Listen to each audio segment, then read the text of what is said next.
تمام قسم کی تعریف اور تمام قسم کی توصیف اس اللہ رب العالمین کے لیے لائق و زیبا ہے جو اس کائنات کا خالق و مالک، اس کائنات کا مربی ہے۔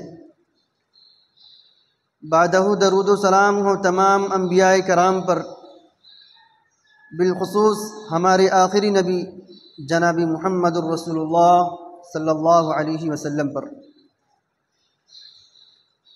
حاضرین جمعہ، آج کی اس خطبہ جمعہ میں نے جس موضوع کا انتخاب کیا ہے وہ موضوع ہے کتاب و سنت کی اتباع کیوں ضروری ہے۔ عزیزان گرامی، اللہ رب العزت نے جب حضرت آدم علیہ السلام اور ان کی بیوی حضرت حوا علیہ السلام کو جنت سے زمین پر اتارا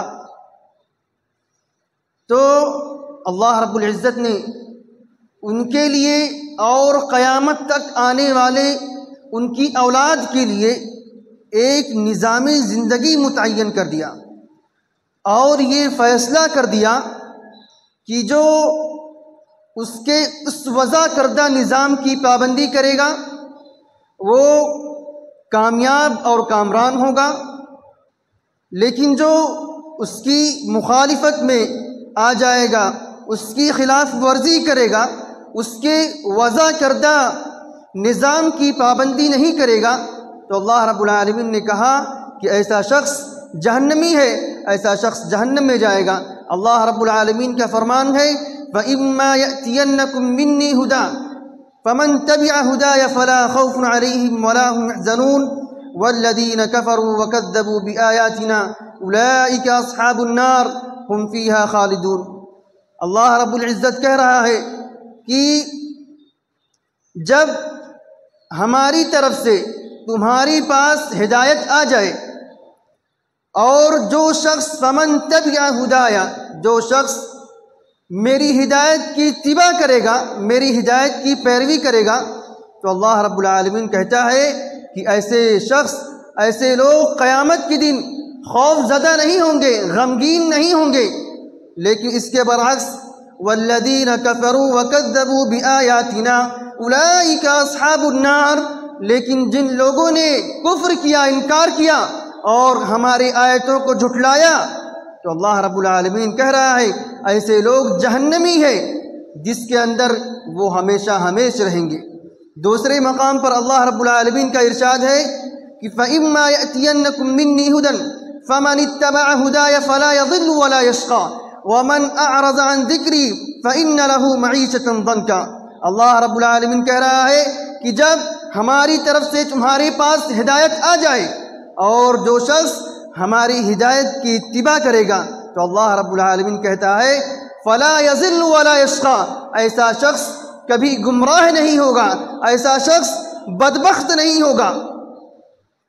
اللہ رب العالمین کہہ رہا ہے کہ ومن اعرض عن ذکری، لیکن جو لوگ ہمارے ذکر سے اعراض کریں گے، منہ موڑ لیں گے، روگردانی کریں گے تو کہتا ہے کہ ہم ایسے شخص کی زندگی کو تنگ کر دیں گے۔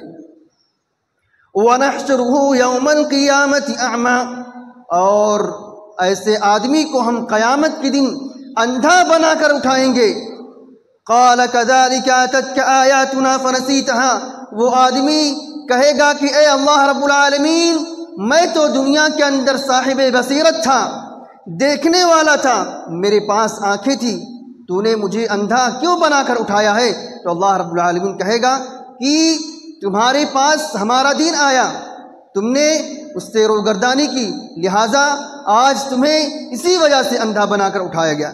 میرے بھائیوں، ان دونوں مقامات پر اللہ رب العزت نے اس بات سے آگاہ کر دیا کہ اگر وہ اس کی طرف سے آنے والی ہدایت کی اتباع کریں گے تو بے خوف و خطر زندگی گزاریں گے اور کسی گمراہی اور بدبختی کا شکار نہیں ہوں گے۔ لیکن اگر وہ ایسا نہیں کریں گے، یعنی اللہ رب العالمین کی ہدایت کا انکار کریں گے، اس کی ہدایت کی اتباع نہیں کریں گے، تو اللہ رب العالمین کہتا ہے کہ ایسے شخص کی زندگی تنگ ہو جائے گی، مصیبتیں پریشانیاں اسے چاروں طرف سے گھیر لیں گی، ایسا شخص بے چین و سکون کا مارا ہو جائے گا، چین و سکون نصیب نہیں ہوگا ایسے شخص کو۔ اللہ رب العالمین کہتا ہے کہ جب قیامت قائم ہوگی تو ایسا شخص اندھا بنا کر اٹھایا جائے گا۔ وہ شخص کہے گا کہ اے اللہ رب العالمین، میں تو دنیا کے اندر دیکھنے والا تھا، میں تو دنیا کے اندر صاحب بصیرت تھا، تو نے مجھے اندھا بنا کر کیوں اٹھایا؟ اللہ رب العالمین کہے گا کہ ہماری آیتیں تم تک چل کر آئی، ہماری نشانیاں تم تک آئی، تم نے اسے جھٹلا دیا، تم نے اپنی منمانی زندگی گزاری، اپنی منچاہی زندگی گزاری، ہمارے ہدایت اور ہمارے احکامات کی کوئی پرواہ نہیں کی، لہٰذا آج ہمیں بھی تمہاری کوئی پرواہ نہیں۔ پھر ایسے شخص کو گھسیٹ کر جہنم کے اندر داخل کر دیا جائے گا۔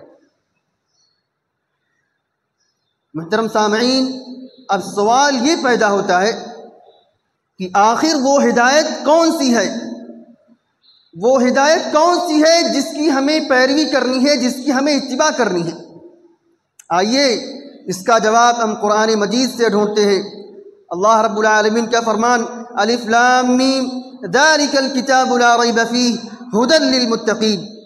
اللہ رب العالمین کہتا ہے کہ اس کتاب کے اندر کوئی شک نہیں ہے اور یہی کتاب متقیوں کے لیے ہدایت ہے۔ دوسرے مقام پر شہر رمضان الذی انزل فیہ القرآن ھدی للناس وبینات من الھدی والفرقان۔ یہی قرآن، یہ ہدایت ہے۔ جی ہاں، ہمیں جس ہدایت کی اتباع کرنی ہے وہ ہدایت ہمیں اسی قرآن کی آیتوں کے اندر ملے گا، ہمیں اسی قرآن کے اندر ملے گا۔ اللہ رب العالمین کہتا ہے کہ وَاعْتَصِمُوا بِحَبْلِ اللَّهِ جَمِيعًا وَلَا تَفَرَّقُوا۔ اے لوگو، اللہ رب العالمین کی رسی کو مضبوطی سے تھام لو اور فرقوں میں نہ بٹو۔ وَاذْكُرُوا نِعْمَةَ اللَّهِ عَلَيْكُمْ إِذْ كُنْتُمْ أَعْدَاءً فَأَلَّفَ بَيْنَ قُلُوبِكُمْ فَأَصْبَحْتُمْ بِنِعْمَتِهِ إِخْوَانًا وَكُنْتُمْ عَلَى شَفَا حُفْرَةٍ مِّنَ النَّارِ فَأَنْقَذَكُم مِّنْهَا كَذَلِكَ يُبَيِّنُ اللَّهُ لَكُمْ آيَاتِهِ لَعَلَّكُمْ تَهْتَدُونَ۔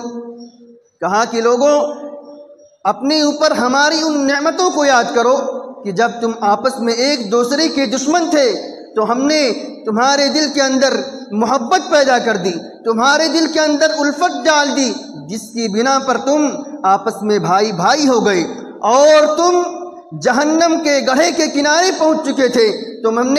ہم نے تمہیں جہنم کے گڑھے سے کنارے سے نکال کر ہدایت کے راستے پر لا کر کھڑا کر دیا۔ اللہ رب العالمین کہتا ہے کہ ہم ہماری آیتوں کو اسی طرح لوگوں کے لیے کھول کھول کر بیان کرتے ہیں۔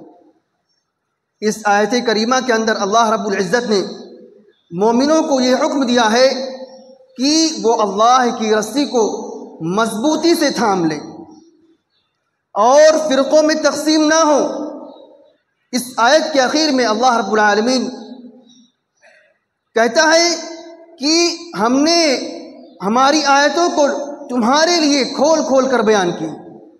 میرے بھائیوں، اس بات سے یہ ثابت ہوا کہ یہ آیات ہی، یہ قرآن کی آیتیں ہی اللہ رب العالمین کی رسی ہیں جو مومنین کے لیے باعث ہدایت ہے۔ اور یہ بات کسی سے چھپی چھپائی نہیں ہے کہ سنت رسول قرآن مجید سے جدا ہے۔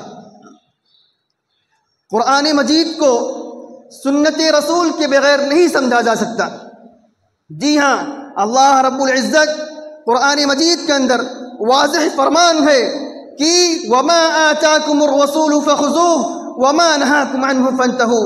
اے لوگو، رسول صلی اللہ علیہ وسلم جو بھی تمہیں دیں، جو چیز بھی تمہیں دیں، فَخُذُوهُ، اسے پکڑ لو، اسے لے لو، وَمَا نَهَاكُمْ عَنْهُ فَانْتَهُوا، اور جس چیز سے تمہیں روکیں اس سے باز آ جاؤ، اس سے رک جاؤ۔ دوسرے مقام پر اللہ رب العالمین کہتا ہے کہ قُلْ أَطِيعُوا اللَّهَ وَأَطِيعُوا الرَّسُولَ فَإِن تَوَلَّوْا فَإِنَّمَا عَلَيْهِ مَا حُمِّلَ وَعَلَيْكُمْ مَا حُمِّلْتُمْ وَإِن تُطِيعُوهُ تَهْتَدُوا۔ کہتا ہے کہ لوگوں، تم اللہ اور اس کے رسول کی اطاعت کرو۔ لیکن اگر تم منہ موڑو گے تو یہ جان لو کہ اللہ کے رسول کا کام کیا ہے، انہیں کس چیز کا مکلف بنایا گیا ہے۔ ان کا کام تم تک ان کی تبلیغ پہنچا دینا، اور تمہارا کام کیا ہے؟ ان کی بات کو مان لینا، ان کی بات کو قبول کر لینا، ان کی اتباع کر لینا۔ میرے بھائیوں، اب تک ہم نے جو باتیں کی ہیں اس کا خلاصہ یہ ہے کہ اللہ رب العزت نے بنو آدم کو جس چیز کا حکم دیا، جس ہدایت کی اتباع کرنے کا حکم دیا، وہ ہدایت ہمارے لیے یہی قرآن و سنت ہے۔ ہمیں چاہیے کہ ہم اس قرآن و سنت کو اپنے گلے کا ہار بنائیں۔ ہمیں چاہیے کہ ہم اس قرآن و سنت کو اپنا دستور حیات بنائیں۔ ہمیں چاہیے کہ ہم اپنی زندگی کے تمام مسائل کو اسی قرآن و سنت کے اندر، اسی قرآن و حدیث کے اندر تلاش کریں۔ کوئی بھی مسئلہ ہو، ہمیں چاہیے کہ ہم قرآن و سنت کی طرف اپنی زندگی کو تلاش کریں۔ میرے بھائیوں، اب سوال یہ پیدا ہوتا ہے کہ صرف کتاب و سنت کی ہی اتباع کیوں؟ تو میرے بھائیوں، اس کے کئی وجوہات ہیں، جن کے میں چند وجوہات آپ لوگوں کے سامنے ذکر کرنا مناسب سمجھتا ہوں۔ صرف کتاب و سنت کی اتباع کیوں؟ اس کا پہلا وجہ یہ ہے کہ اللہ رب العزت نے ہمیں صرف اپنی وحی کی اتباع کرنے اور اس کے علاوہ باقی تمام چیزوں کو چھوڑ دینے کا حکم دیا ہے۔ جی ہاں، اللہ رب العزت کا فرمان ہے، اتبعوا ما انزل الیکم من ربکم ولا تتبعوا من دونه اولیاء قلیلا ما تذکرون۔ اللہ رب العالمین کہتا ہے کہ اے لوگوں، اس چیز کی اتباع کرو جو تمہارے رب کی جانب سے تمہاری طرف نازل کی گئی۔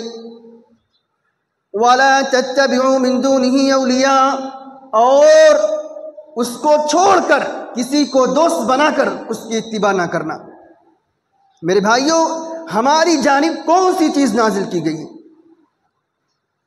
ہماری جانب قرآن و سنت ہی نازل کیا گیا ہے۔ جی ہاں، اللہ رب العالمین کا فرمان ہے کہ ما ينطق عن الهوى ان هو الا وحی یوحی، کہ رسول اکرم صلی اللہ علیہ وسلم جو بھی بات کرتے ہیں وہ اپنی خواہشات سے، اپنی طرف سے نہیں کرتے، بلکہ اللہ رب العزت ان کی طرف جو وحی کرتا ہے، اللہ رب العالمین ان کے اوپر جو اتارتا ہے وہی اللہ کے رسول صلی اللہ علیہ وسلم بتلاتے ہیں۔ تو یہ تھی پہلی وجہ کہ کتاب و سنت کی اتباع کیوں؟ کیونکہ اللہ رب العزت نے یہ حکم دیا ہے کہ اس کے وحی کی اتباع کی جائے اور دیگر کسی چیز کی اتباع نہ کی جائے۔ دوسری وجہ، صرف قرآن و سنت کی اتباع کی دوسری وجہ یہ ہے کہ قرآن و سنت ہی تمام غلطیوں سے پاک، معصوم، ان کے اندر کوئی بھی خطائیں، کوئی بھی غلطیاں نہیں ہیں۔ دنیا کا کوئی بھی ایسا کلام نہیں کہ جس کے اندر نقص نہ پایا جائے، جس کے اندر غلطی نہ پائی جائے۔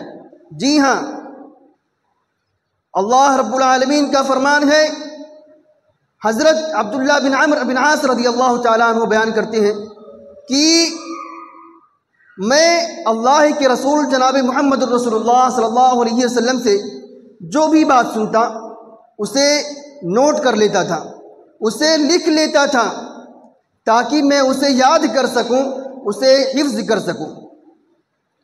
لیکن قریش نے مجھے اس کے لکھنے سے منع کر دیا، کہا کہ تم کس کی باتوں کو لکھتے ہو؟ اللہ کے رسول تو انسان ہے، تم انسان کی باتوں کو لکھتے ہو۔ وہ کبھی غصے میں باتیں کرتے ہیں، کبھی خوشی سے باتیں کرتے ہیں۔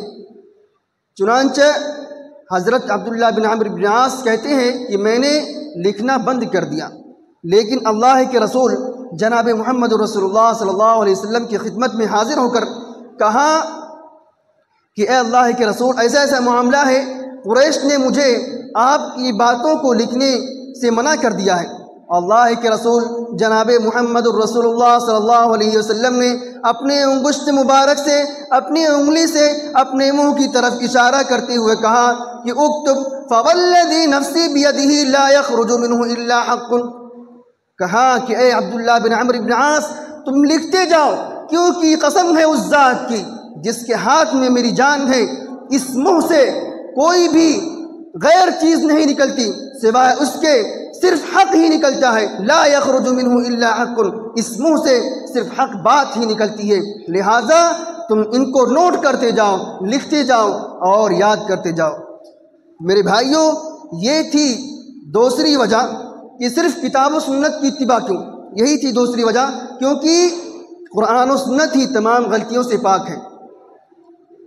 تیسری وجہ یہ کہ ہمارے نبی جناب محمد الرسول اللہ صلی اللہ علیہ وسلم ہمارے لیے یہی دو چیزیں چھوڑ کر گئے ہیں، کتاب اور سنت. حجت المداح کے موقع پر اللہ کے نبی جناب محمد الرسول اللہ صلی اللہ علیہ وسلم نے فرمایا فَاعْقِلُوا أَيُّهَا النَّاسَ قَوْلِي فَإِنِّي قَدْ بَلَّغْتُ. کہا کہ اے لوگو تم میری بات کو اچھی طریقے سے سمجھ لو. فَإِنِّي قَدْ بَلَّغْتُ، میں نے اپنی بات کو، میں نے اللہ رب العزت نے جو مجھے حکم دیا تھا وہ دین تم تک میں امانت داری کے ساتھ پہنچا چکا ہوں. کہا کہ قد ترکت فیکم ما لم تضلوا بعدہ ان تمسکتم. کہا کہ اے لوگو میں تمہارے درمیان ایسی چیزوں کو چھوڑ کر جا رہا ہوں کہ اگر تم اس کی اتباع کرو گے، اس کی پیروی کرو گے، اس کو تم مضبوطی کے ساتھ تھامے رہو گے.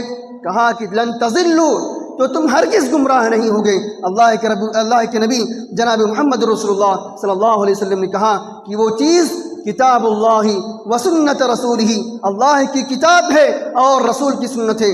اگر تم ان دونوں چیزوں کو اپنی زندگی کے اندر مضبوطی سے تھام لو گے تو کہا کہ تم کبھی گمراہ نہیں ہو سکتے. یہ تھی تیسری وجہ. اس کے بعد چوتھی وجہ یہ ہے کہ اللہ رب العالمین کے نزدیک جزا اور سزا کا معیار یہی کتاب و سنت ہے، کہ جو شخص اللہ رب العالمین کے بتائے گئے طریقے پر چلے گا تو اللہ رب العزت اسے جنت میں داخل کرے گا. لیکن جو شخص اپنی خواہشات کی اتباع کرے گا، اپنی خواہشات کی پیروی کرے گا، منمانی کرے گا، تو اللہ رب العالمین ایسے شخص کو جہنم میں داخل کر دے گا. اللہ رب العالمین کا فرمان ہے کہ وَمَن يُطِعِ اللَّهَ وَرَسُولَهُ يُدْخِلْهُ جَنَّاتٍ تَجْرِي مِن تَحْتِهَا الْأَنْهَارُ خالدین فیہا وذالک الفوز العظیم. کہا کہ جو شخص اللہ اور اس کے رسول کی اطاعت کرے گا تو اللہ رب العزت اس کی بدولت یدخلہ جنات تجری من تحتها الانہار، تو اللہ رب العزت اطاعت کرنے والے لوگوں کو یدخلہ جنات تجری من تحتها الانہار ایسے باغات میں داخل کرے گا کہ جس کے نیچے نہریں جاری ہوں گی، اس کے اندر وہ ہمیشہ ہمیشہ رہے گا. اللہ رب العالمین کہتا ہے کہ وَذَلِكَ الْفَوْزُ الْعَظِيمُ، اور یہ بہت بڑی کامیابی ہے. میرے بھائیوں، آدمی کا جنت میں چلا جانا یہی سب سے بڑی کامیابی ہے. ہم دنیا میں آئے ہی اس لیے ہیں کہ ہم اللہ رب العالمین کو راضی کر کے اس کی جنت کو حاصل کر لیں، یہ بہت بڑی کامیابی ہے. لیکن اس کے برعکس وَمَن يَعْصِ اللَّهَ وَرَسُولَهُ وَيَتَعَدَّ حُدُودَهُ يُدْخِلْهُ نَارًا خَالِدًا فِيهَا وَلَهُ عَذَابٌ مُّهِينٌ. اللہ رب العالمین کہتا ہے کہ جو اللہ اور اس کے رسول کی نافرمانی کرے گا، اس کے حدود کو پامال کرے گا، حد سے آگے بڑھے گا، تو اللہ رب العالمین کہتا ہے کہ ایسے شخص کے لیے جہنم کی آگ ہے جس کے اندر وہ ہمیشہ ہمیشہ رہے گا. وَلَهُ عَذَابٌ مُّهِينٌ، اور اس جہنم کے اندر اس کے لیے رسوا کن عذاب ہوگا، بڑا ہی سخت عذاب ہوگا. تو میرے بھائیوں، یہ تھی چوتھی وجہ کہ صرف کتاب و سنت کی اتباع کیوں کی جائے، کیونکہ یہی کتاب و سنت جزا اور سزا کا معیار ہے. اب پانچویں وجہ یہ ہے کہ صراط مستقیم جس کی اتباع کرنے کا ہمیں حکم دیا گیا وہ بھی یہی ہے کہ صرف کتاب و سنت کی اتباع کی جائے۔ جی ہاں، اللہ رب العزت کا فرمان ہے وَأَنَّ هَذَا صِرَاطِي مُسْتَقِيمًا فَاتَّبِعُوهُ وَلَا تَتَّبِعُوا السُّبُلَ فَتَفَرَّقَ بِكُمْ عَنْ سَبِيلِهِ۔ اللہ رب العالمین کہتا ہے لوگوں سے، اے لوگوں یہی میرا سیدھا راستہ ہے، فَاتَّبِعُوهُ لہٰذا تم اسی راستے کی پیروی کرو۔ کہا کہ وَلَا تَتَّبِعُوا السُّبُلَ، دیگر راستوں کی پیروی نہ کرو۔ کہا کہ اگر تم دوسرے راستوں کی پیروی کرنے میں لگ جاؤ گے تو تم اپنے سچے راستے کو بھول جاؤ گے، جو حق کا راستہ ہے تم اس راستے کو بھول جاؤ گے۔ لہٰذا اللہ رب العالمین نے بتلا دیا کہ یہی میرا راستہ ہے، لہٰذا تم اسی راستے کی پیروی کرنا۔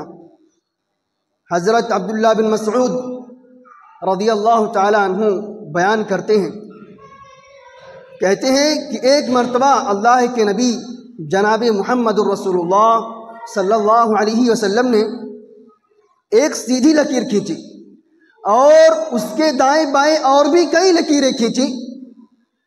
اس کے بعد اللہ کے نبی نے کہا کہ ھذا صراط اللہ مستقیما، اللہ کے نبی نے سیدھی لکیر کی طرف اشارہ کرتے ہوئے کہا کہ یہی اللہ رب العالمین کا سیدھا راستہ ہے۔ اس کے بعد ان لکیروں کی طرف اشارہ کرتے ہوئے کہا کہ وَھَٰذِهِ السُّبُلُ، کہا کہ یہ جو دوسرے راستے ہیں، اللہ کے نبی کہتے ہیں کہ یہ جو دوسرے راستے ہیں یہ شیطان کا راستہ ہے۔ جی ہاں، یہ شیطان کا راستہ ہے، شیطان لوگوں کو اسی کی طرف بلاتا ہے۔ تو میرے بھائیوں، یہ تھی چوتھی وجہ کہ ہمیں کتاب و سنت کی اتباع کیوں کرنی چاہیے، کیونکہ یہی صراط مستقیم ہے، اسی کا اللہ رب العالمین نے ہمیں اسی راستے کی اتباع کرنے کا حکم دیا۔ اور پانچویں وجہ کہ ہمیں صرف کتاب و سنت کی اتباع کیوں کرنی ہے، کیونکہ اسی کے اندر، اسی پر چل کر ہم فرقہ ناجیہ یعنی جہنم سے بچ سکتے ہیں۔ جی ہاں، اللہ کے نبی جناب محمد الرسول اللہ صلی اللہ علیہ وسلم نے فرمایا کہ یہودی 71 فرقوں میں، نصارہ 72 فرقوں میں، اور میری امت 73 فرقوں میں تقسیم ہو جائے گی۔ اللہ کے نبی نے کیا کہا کہ یہود 71 فرقوں میں تقسیم ہو گئی، نصارہ 72 فرقوں میں تقسیم ہو گئے، میری امت عن قریب 73 فرقوں میں تقسیم ہو جائے گی۔ اللہ کے نبی نے کہا کہ تمام کے تمام فرقے جہنمی ہوں گے سوائے ایک کے، ایک گروہ ایسا ہوگا جو جنتی ہوگا، فرقہ ناجیہ ہوگا، جہنم سے بچ جائے گا۔ صحابہ کرام نے سوال کیا کہ اے اللہ کے رسول ذرا ہمیں بھی بتلا دیجئے کہ وہ گروہ کون سا ہوگا۔ تو اللہ کے نبی نے کسی کا نام لے کر نہیں بتلایا، بلکہ اللہ کے رسول نے عمل بتایا کہ ان کا عمل کیا ہوگا۔ کہا ما انا علیہ واصحابی، کہا کہ جس پر میں ہوں اور میرے صحابہ ہیں۔ جی ہاں میرے بھائیوں، اللہ کے نبی جناب محمد رسول اللہ صلی اللہ علیہ وسلم نے کہا کہ جس پر میں ہوں اور میرے صحابہ ہیں، اگر تم اسی راستے کی اتباع کرو گے، اگر تم انہی کی پیروی کرو گے تو کہا کہ تم جنتی ہو جاؤ گے، تم اسی فرقہ ناجیہ میں شامل ہو جاؤ گے۔ میرے بھائیوں، اللہ کے رسول کی موت کے بعد بھی صحابہ کرام رضی اللہ عنہم اجمعین اسی راستے کی اتباع کرتے رہے۔ اللہ کے رسول کی وفات ہو گئی، صحابہ کرام کے درمیان جو بھی معاملات ہوتے، چاہے وہ کتنا ہی بڑا سردار، کتنا ہی بڑا خلیفہ کیوں نہ ہو، کوئی بھی معاملہ درپیش آتا تو وہ لوگ اسی کتاب و سنت کی طرف رجوع کرتے۔ تو یہ تھی چھٹی وجہ کہ صرف کتاب و سنت کی اتباع کیوں۔ اب ساتویں وجہ یہ ہے کہ ہمیں اپنے متنازعہ مسائل، وہ مسائل جس کے اندر اختلافات ہیں، ہمیں کیا چاہیے؟ ہمیں چاہیے کہ ہم ان مسائل کو کتاب و سنت کی طرف لوٹائیں۔ اللہ رب العزت کا فرمان ہے فَإِن تَنَازَعْتُمْ فِي شَيْءٍ فَرُدُّوهُ إِلَى اللَّهِ وَالرَّسُولِ۔ اللہ رب العالمین کہتا ہے کہ اے لوگو، جب تمہارے درمیان کوئی ایسا مسئلہ درپیش آ جائے جس کے درمیان تمہارا اختلاف، جس میں تم ایک دوسرے سے مختلف ہو، تو کہا کہ فردوہ الی اللہ والرسول، تو تم اس چیز کو اللہ اور اس کے رسول کی طرف لوٹا دو۔ اس کا مطلب کیا ہے؟ کہا کہ اس کا مطلب یہ ہے کہ تم اس چیز کو کتاب و سنت میں تلاش کرو۔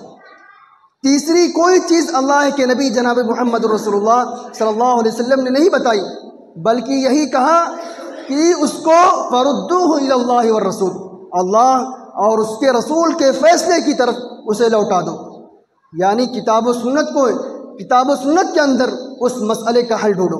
میرے بھائیوں، یہ دین مکمل ہے، اس کے اندر کسی بھی چیز کی کمی اور بیشی کی گنجائش نہیں، کیونکہ اللہ رب العزت نے یہ فرما دیا کہ الیوم اکملت لکم دینکم واتممت علیکم نعمتی ورضیت لکم الاسلام دینا۔ کہا کہ اے محمد، ہم نے تمہارے لیے تمہارے دین کو مکمل کر دیا ہے اور اپنی نعمتوں کو تمہارے اوپر مکمل کر دیا اور میں تم سے راضی ہو گیا ہوں۔ میرے بھائیوں، اب ہم بھی ذرا غور کریں کہ ہم کتاب و سنت پر کتنا عمل کرتے ہیں۔ میرے بھائیوں، کیا یہ میلاد کتاب و سنت سے اس کا کوئی ثبوت ملتا ہے؟ میں نے پچھلے جمعہ کے اندر بتایا تھا کہ اس کا کتاب و سنت کے اندر کوئی ثبوت، کوئی حوالہ نہیں ملتا، نہ تو اسے اللہ کے نبی جناب محمد رسول اللہ صلی اللہ علیہ وسلم نے منایا، اور نہ تو انہوں نے اپنے صحابہ کرام کو منانے کا حکم دیا، اور صحابہ کرام رضی اللہ عنہم اجمعین اللہ کے رسول کی وفات کے بعد ان کی دور خلافت تھی، حکومت ان کے ہاتھوں میں تھی، انہوں نے بھی نہیں منایا۔ کیوں نہیں منایا؟ کیونکہ انہیں پتا تھا کہ کتاب و سنت میں اس کی کوئی جگہ نہیں۔ اس کے بعد خیر القرون، سب سے بہترین زمانہ، جسے اللہ کے نبی نے کہا کہ خیر القرون قرنی ثم الذین یلونہم ثم الذین یلونہم، کہا کہ سب سے بہترین میرا زمانہ ہے، پھر اس کے بعد کا زمانہ، پھر اس کے بعد کا زمانہ۔ میرے بھائیوں، صحابہ کرام، تابعین، تبع تابعین کا وہ دور جو سب سے بہتر دور تھا، جس کے اندر برائیاں نہیں تھی، ان لوگوں نے بھی نہیں منایا، بڑے بڑے ائمہ نے نہیں منایا، ابو حنیفہ نے نہیں منایا، امام ابو حنیفہ رحمۃ اللہ علیہ نے نہیں منایا، امام شافعی رحمۃ اللہ علیہ نے نہیں منایا، امام احمد بن حنبل نے نہیں منایا، کسی بھی امام سے اس کا ثبوت نہیں ملتا ہے۔ یہی نہیں بلکہ یہ جو منانے والے ہیں، ان کا امام احمد رضا خان بریلوی نے بھی نہیں منایا۔ جی ہاں میرے بھائیوں، امام احمد رضا خان بریلوی نے بھی خود جشن میلاد نہیں منایا اور نہ ہی منانے کا حکم دیا، تو آخر یہ کیوں منانے پر تلے ہیں؟ میرے بھائیوں، یہی نہیں بلکہ ان کے اکابر میں سے ایک بہت بڑے مفتی احمد یار خان نعیمی ان کا نام ہے، ان کی بہت ہی بڑی مشہور کتاب جاء الحق نام سے ہے۔ اس کے اندر وہ لکھتے ہیں کہ لم يفعله احد من القرون الثلاثہ انما حدث بعدہ، لکھتے ہیں کہ قرون الثلاثہ یعنی اللہ کے رسول کے زمانے کے بعد، قرون ثلاثہ یعنی صحابہ کرام، تابعین، تبع تابعین کے دور میں اس کا کوئی وجود نہیں تھا۔ یہ خود بریلیوں کے ایک اکابر میں سے ایک مفتی ہیں جو یہ لکھتے ہیں کہ اس کا کوئی وجود نہیں پایا جاتا تھا، یہ نئی پیداوار ہے، یہ نئی ایجاد ہے۔ کہا کہ وَإِنَّمَا حَدَثَ بَعْدَهُ، اس کا وجود یہ بعد میں آیا، جیسا کہ میں نے پچھلے جمعہ کے اندر بتایا تھا کہ اس کا موجد مظفر الدین اربل نے اس کا ایجاد کیا تھا، اور یہ بادشاہ ان محفلوں میں بے دریغ پیسے خرچ کرتا تھا۔ میرے بھائیوں، اگر بندہ اتنا سمجھ لے کہ وفات کا مطلب کیا ہوتا ہے، تو اس عید میلاد کو منانا چھوڑ دے۔ لوگ کیا کہتے ہیں، 12 وفات منا رہے ہیں۔ وفات کا مطلب کیا ہوتا ہے آپ کو معلوم ہے؟ وفات کا مطلب یہی ہوتا ہے کہ آدمی جب دنیا سے چلا جاتا ہے تو کہا جاتا ہے کہ فلاں آدمی وفات پا گیا۔ میرے بھائیوں، اللہ کے رسول جناب محمد الرسول اللہ صلی اللہ علیہ وسلم کی پیدائش کے سلسلے میں اختلافات ہیں۔ کوئی کہتا ہے کہ 9 ربیع الاول کو اللہ کے رسول پیدا ہوئے، کوئی کہتا ہے کہ 10 ربیع الاول کو اللہ کے رسول جناب محمد رسول اللہ صلی اللہ علیہ وسلم اس دنیا میں تشریف لائے، کوئی 11 ربیع الاول، کوئی 12 ربیع الاول کہتا ہے۔ لیکن اللہ کے رسول جناب محمد الرسول اللہ صلی اللہ علیہ وسلم کی وفات کے سلسلے میں کوئی اختلاف نہیں۔ اللہ کے رسول جناب محمد رسول اللہ صلی اللہ علیہ وسلم کی وفات 12 ربیع الاول کو ہوتی ہے، کسی کا کوئی اختلافات نہیں۔ میرے بھائیوں ذرا غور کریے، یہی 12 ربیع الاول جس دن حضرت فاطمہ اللہ کے رسول کی بیٹی حضرت فاطمہ یتیم ہو گئی، اللہ کے رسول کی ازواج، اللہ کے رسول کی بیویاں بیوہ ہو گئی، لوگ پریشان حال تھے، غمگین تھے۔ میرے بھائیوں آج ہمارے مسلمانوں کا کیا حال ہے، ہمارا کیا حال ہے، ہم جائزہ لیں۔ اس دن آج ہم خوشیاں مناتے ہیں، کیا ہم اس خوشی کی کوئی دلیل پیش کر سکتے ہیں؟ کیا ہمارے پاس اس کی کوئی دلیل ہے؟ جب لوگوں سے کہا جاتا ہے کہ کوئی دلیل دو تو وہ ہٹ دھرمی پر اتر آتے ہیں۔ میرے بھائیوں اگر تم ایک دلیل لا کر دے دو تو انشاءاللہ ہم تم سے دھوم دھام یہ جشن میلاد منائیں گے انشاءاللہ۔ لیکن میرا یہ دعویٰ ہے کہ قیامت کی صبح تک یہ کوئی دلیل نہیں لا سکتے، کیونکہ یہ بات کی پیداوار ہے، قرآن و سنت کے اندر کوئی بھی دلیل نہیں ملتی۔ جیسا کہ میں نے بتایا کہ ان کے ہی بہت بڑے مفتی نے یہ بات لکھی ہے کہ یہ بات کی پیداوار ہے جس کا اللہ کے رسول، صحابہ کرام، تابعین، تبع تابعین کے دور میں کوئی وجود نہیں تھا اس کا۔ لہٰذا ہمیں چاہیے کہ ہم اپنے گریبان کے اندر جھانکیں۔ لوگ میرے بھائیوں نہ جانے کیسے کیسے نازیبا اشعار لکھتے ہیں، کہتے ہیں کہ سوائے ابلیس کے جہاں میں سبھی تو خوشیاں منا رہے ہیں۔ میرے بھائیوں میں یہ کہتا ہوں کہ جتنا خوشی، جتنی مسرت ابلیس کو اس دن ہوتی ہے مسلمانوں کو دیکھ کر، خدا کی قسم ابلیس مسلمانوں کو دیکھ کر پورے سال میں اتنی خوشی کبھی نہیں مناتا۔ ذرا مسلمانوں کے حال تو دیکھیے، ڈی جے بجانا، نہ جانے کیسے کیسے ایسی ایسی نعتیں پڑھی جاتی ہیں جن کا رنگ ٹون ایک دم گانے کی طرز پر ہوتا ہے۔ جتنی خوشی ابلیس اس دن مناتا ہے، رب کعبہ کی قسم اتنی خوشی ابلیس کبھی نہیں مناتا۔ لہٰذا ہمیں چاہیے کہ اس کا ثبوت کیا ہے، ہم خود ڈھونڈیں، ہم خود تحقیق کریں۔ رب العالمین سے دعا ہے کہ رب العالمین تو ہمیں صحیح سمجھ کی توفیق دے، آمین۔ وآخر دعوانا ان الحمد للہ رب العالمین۔